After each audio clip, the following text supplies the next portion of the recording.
Assalamualaikum warahmatullahi wabarakatuh. Perkenalkan, kami dari kelompok C yang beranggotakan saya sendiri Barsi Abdul Aziz, Dika Muhammad Reza, Kalbuadi Muhammad Alham, dan Nanda Fahri Jaksa. Pada kesempatan kali ini kami ingin mempresentasikan laporan tugas besar mata kuliah simulasi komputer, pembangunan simulasi dengan objek Gray Starbuck Tangerang. Next.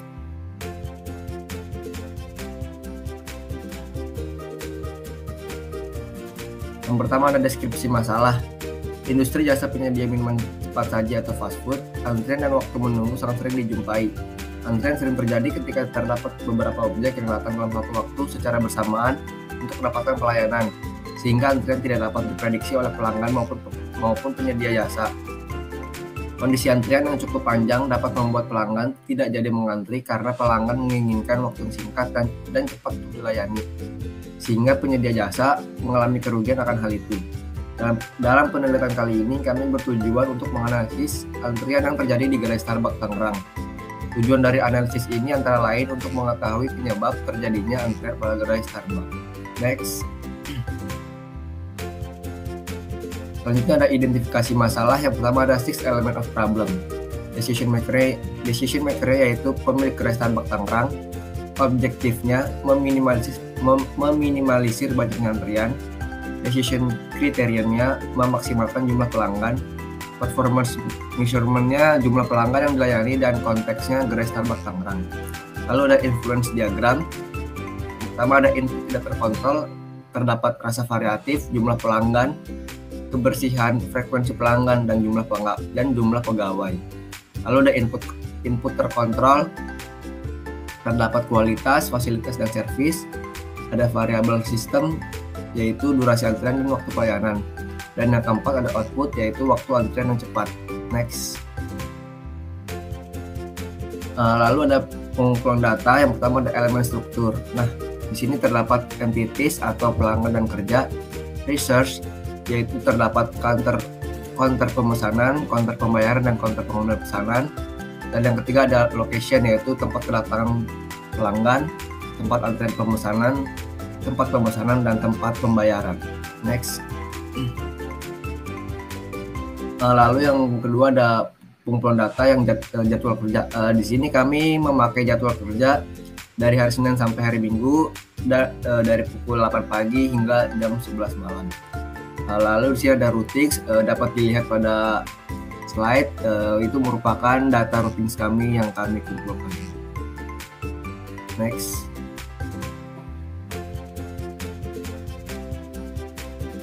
Selanjutnya ada data numerik.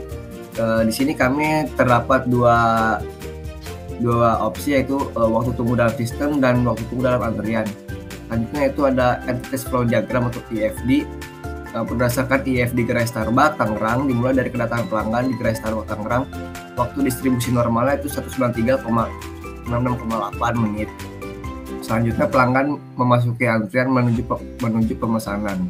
Kemudian pelanggan memesan pesanan melalui mesin pemesanan dengan waktu distribusi normal 161,69,3 menit.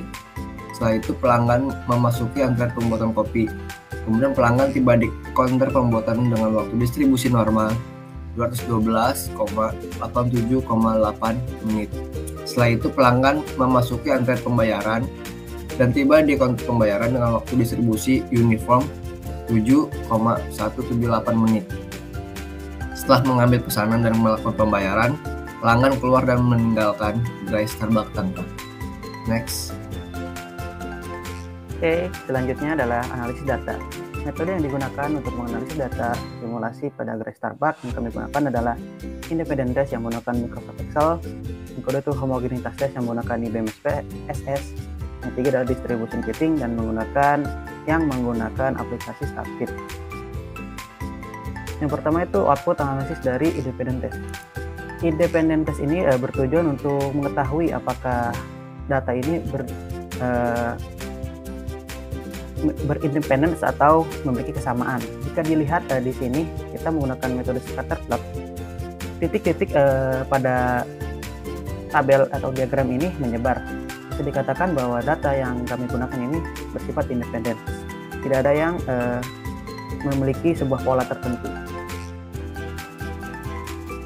Yang kedua yaitu analisis data, outputnya homogenitas tes dari IBM SPSS.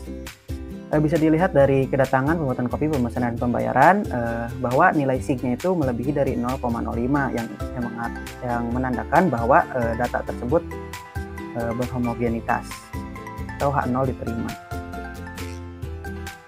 Nah, yang ketiga yaitu distribution fitting untuk mengetahui data ini masuk ke mana nih jenisnya. Di sini datanya sudah masuk ke normal, log normal, uniform, dan diusahakan yang paling atas itu normal atau uniform. Bisa diketahui di sini untuk datanya itu tidak reject ya, cuma diterima. Berarti datanya itu valid. Nah, di sini ada dokumentasi data hasil dari aplikasi tadi. Yang pertama itu kedatangan customer yang mempunyai waktu distribusi itu normal 193,668 detik. Pemesanan normal 1,61,69,3 detik. Pembuatan kopi berdistribusi normal 212,87,8 detik, dan pembayaran uniform dengan waktu 1,78 detik. Nah, di sini ada jadwal kerja, yaitu jadwal kerja existing yang dimulai dari jam 8 sampai jam 11 malam, dan waktu istirahat dari jam 3 hingga jam 4 sore. Ini adalah output dari Plexim, dan ini merupakan jadwal kerja existing dari gerai Starbucks di Tangerang.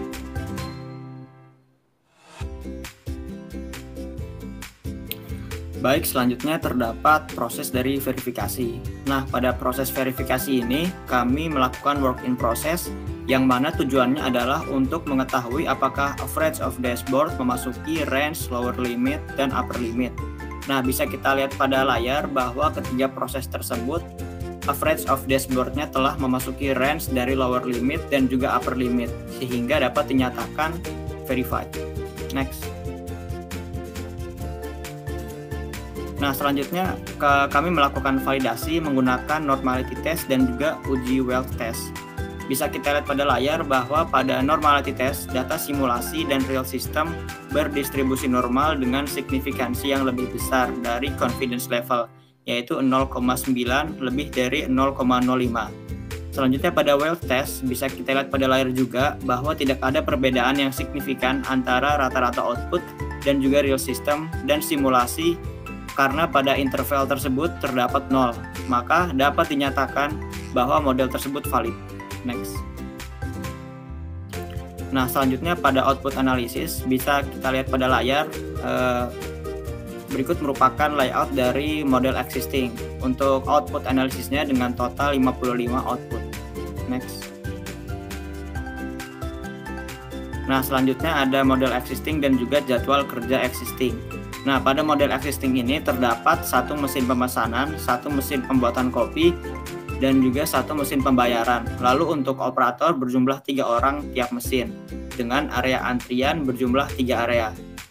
Dan juga terdapat jadwal kerja existing yang mana pada Starbucks Tangerang buka pada jam 8 pagi dan tutup pada jam 11 malam, dengan waktu operasionalnya yaitu dari hari Senin hingga hari Jumat, dengan waktu istirahat dari jam 3 hingga jam 4.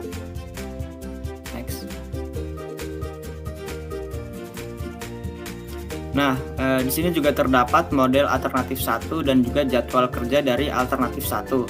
Bisa kita lihat pada layar, di sana terdapat penambahan satu mesin, yaitu pada satu mesin pemesanan. Lalu untuk operator tetap berjumlah 3 orang dan juga area antrian tetap berjumlah 3 area. Nah, untuk jadwal kerja alternatif 1, di sini kami menambahkan 1 jam kerja, yaitu pada jam 8 pagi hingga jam 12 malam. Lalu untuk waktu istirahat tetap sama dari jam 3 hingga jam 4.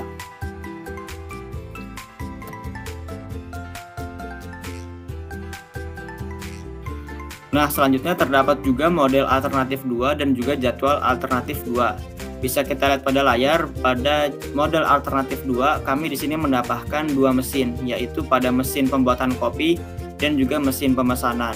Lalu untuk operator tetap sama berjumlah 3 orang dan untuk area antrian tetap sama juga berjumlah 3 area.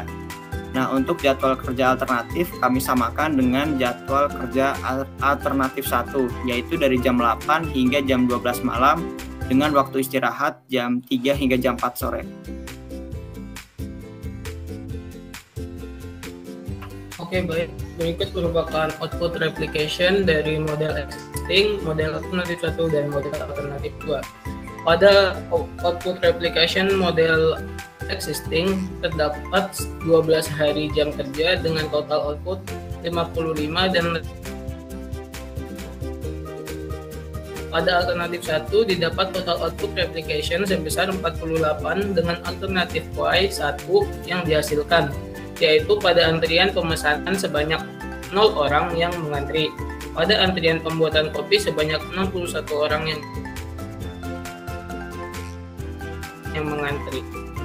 Pada alternatif 2 didapat total output replication sebesar 98 dengan alternatif Y2 yang dihasilkan, yaitu pada antrian pemesanan sebanyak 0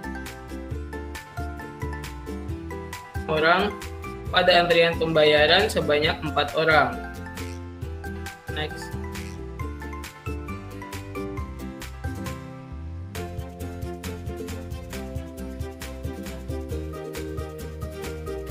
Nah, berikut merupakan fulfillment.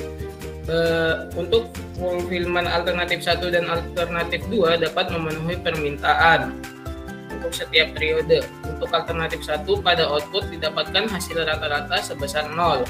Untuk alternatif 2 didapatkan rata-rata output sebesar 4. Artinya kedua alternatif tersebut dapat dijadikan sebagai salah satu pilihan untuk memecahkan permasalahan yang ada di perusahaan. Next.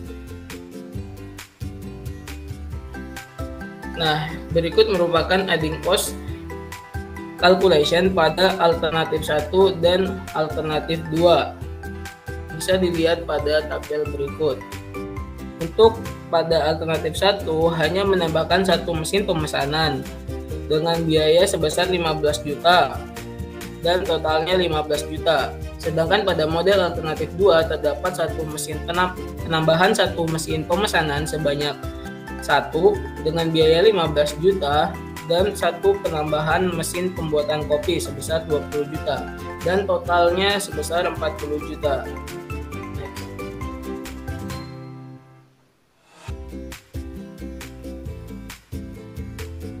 Nah, kesimpulan dari kami yaitu terdapat dua usulan kelompok yang kami berikan, yaitu alternatif 1 dengan menambahkan mesin pemesanan yang dimana antrian pada gerai Starbucks menjadi berkurang dan tidak terjadi penumpukan yang signifikan.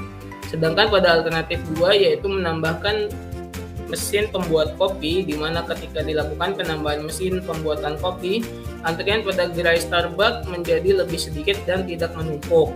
Untuk meminimalisir antrian yang terjadi pada gerai Starbucks, terpilih alternatif 2 yaitu menambahkan mesin pembuatan kopi karena lebih mengurangi antrian pada gerai Starbucks Tangerang sesuai dengan objektif kita yaitu untuk meminimalisir jumlah antrian. Sekian dari kami, kurang lebihnya mohon dimaafkan. Wassalamualaikum warahmatullahi wabarakatuh.